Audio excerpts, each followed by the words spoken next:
اگر میخوای تو پیچ و خمای زندگی، بالا پایین‌های زندگی قرص بری جلو، باید ایمان داشته باشی. ایمان دوستان یه احساسه. نقطه مقابل ایمان ترسه. ایمان که وجود داشته باشه، احساس امنیت در من وجود داره و این احساس امنیت ترس رو میزنه کنار. فرض کنید اومدید کوهستان، خطر حمله حیوانات وحشی اینا وجود داره و شما اسلحه دارید.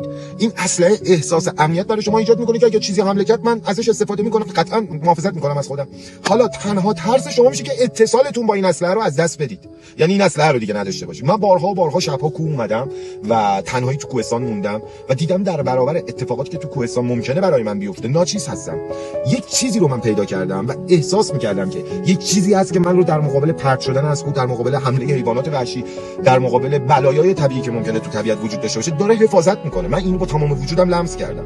میتونم به این ایمان شک کنم، بارها به این احساس امنیت شک کردم، ولی بازم به باور رسیدم که همچین چیزی وجود داره. حالا شما هم اگر میخواید از پیچیدگی‌های زندگیتون با تمام مسائل مشکلاتی که وجود داره سالم عبور کنید، باید این احساس امنیت رو برای خودتون پیدا کنید که تنها ترس شما این باشه که اتصالتون با اون قطع بشه. من اگر بگم خداه، گمراهتون کردم، خودتون باید پیدا کنید این رو. ولی میتونم به شما یه چیزی رو بگم، تمام احکامی که آدما دارن نادانسته رعایت میکنن به خاطر اینکه ترس اینو دارن که اتصالشون با اون چیزی که دارن براشون احکام رو رعایت میکنن قطع بشه. واقعی پیداش کنید، حقیقی پیداش کنید این ایمان رو، قطعا از تمام پیچ و خمای زندگی عبور میکنید.